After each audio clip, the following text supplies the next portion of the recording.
All kids have their fears when they're young. Most common is an intense fear of the dark. As a kid, my brain would often play tricks on me and make me think the shadows in my room were moving. A lot of the time I'd see what appeared to be the shape of a man moving along my walls. When I would tell my mom, she would just say that the street lamps outside were casting shadows through my window. Of course, I never believed her. I was convinced there was a ghost in my room, watching me sleep every night. I can recall one night, though, where my fear seemed to materialize. I was 9 at the time. I remember it perfectly. It was a hot summer night, and our air conditioning had broken the morning before. Of course, my dad insisted he could fix it himself, but all his attempts just caused more problems. Well, at this point it was unbearably hot in the house, and the whole family was ready for bed. My mother went around as I changed into pajamas, opening all the windows in the house to allow the air to circulate. She kissed me goodnight, opened my window, and left the room. She shut the door behind her, which I always hated. It made me feel like I would have nowhere to go if something did happen. And that's exactly what happened. I was terrified as usual. I laid in my bed, sheets pulled up to my chin, teddy bear in my arm, staring up at the ceiling. I tried not to look to the sides because I was always scared that I would catch something out of the corner of my eye. I finally looked at my new digital clock on my nightstand after what felt like hours. It read 3 a.m. I got a little excited because I remember realizing this was the latest I'd ever stayed up.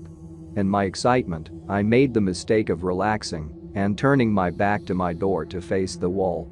That's when I heard the noises. I knew my parents weren't up, they both were heavy sleepers, and they wouldn't be up until 7 a.m. My older sister wasn't even home at the time. But I knew I heard the sounds of feet scuffling outside my door. They got louder as they approached. At this point I was nearly in tears. I couldn't handle the impending feeling of terror. I jumped out of my bed, bawling, and ran to the corner of the room with my blanket and teddy bear.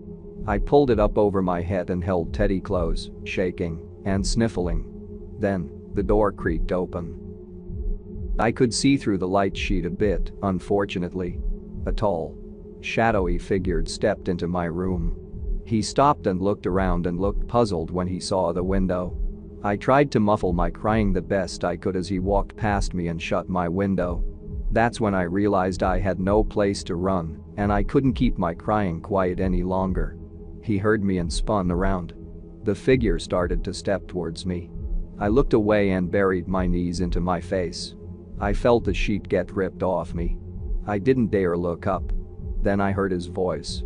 It was deep and frightening. He asked what I was doing there.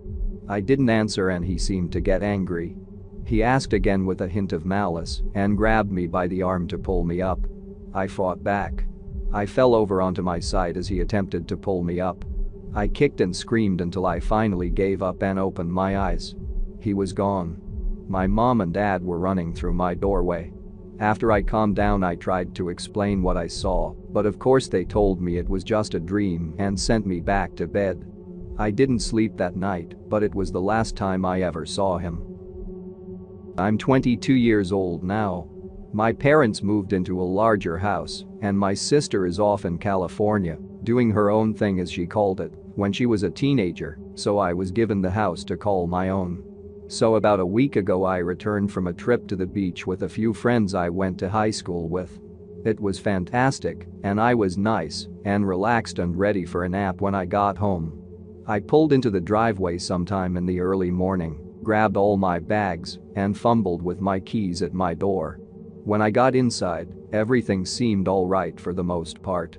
I sat my bags down on my couch and kicked off my shoes. I was about to plop down and turn on the TV when I heard what sounded like someone shifting around in my bedroom down the hall.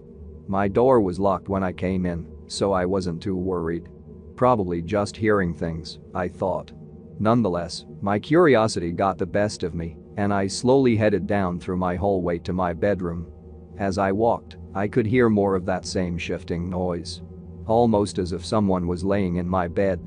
I relaxed for a second and sighed. A friend of mine had a key to my house and liked to crash here occasionally. He must have shown up while I was away. He likes to make himself at home like that. As I reached for the handle, I heard something jump up and run. He must be playing a joke on me, I thought. I opened the door slowly and looked around. My bed was empty, but unmade. I looked up and saw that my window was open. I knew for a fact I locked everything before I left. I walked over to it cautiously, pulled it shut, and latched it. As I went to turn around, I heard it. I heard the crying. I froze for a second, ready to have a panic attack. I caught my breath and turned around. In my corner was a huddled mass of blanket, shaking violently. I knew for a fact it wasn't there when I walked in. I would have noticed something like that. I bent over and tore the sheet up, throwing it back behind me. A small child was sitting in the corner, sobbing loudly with his head buried in his knees. I asked him what he was doing there. I was just as frightened as he was. He didn't answer, and out of fear, I asked him again while grabbing his arm to help him up. He immediately slid onto his side and went to kick me in the knee. I freaked out and squeezed my eyes tight, half expecting this lunatic kid to jump up and claw my eyes out. I stood with my arms in front of my eyes for a second. Nothing happened. I slowly lowered my arms, opened my eyes, and stepped backwards to make sure I wasn't going to be attacked. The little boy was gone. I turned around to find my bed was made just like I had left it, with the sheets and all. I looked around, still scared, and then noticed that laying on my floor was my old teddy bear that I've had since I was a child. I bent down to pick it up. It was warm and wet from tears. If you enjoyed this video, don't forget to subscribe.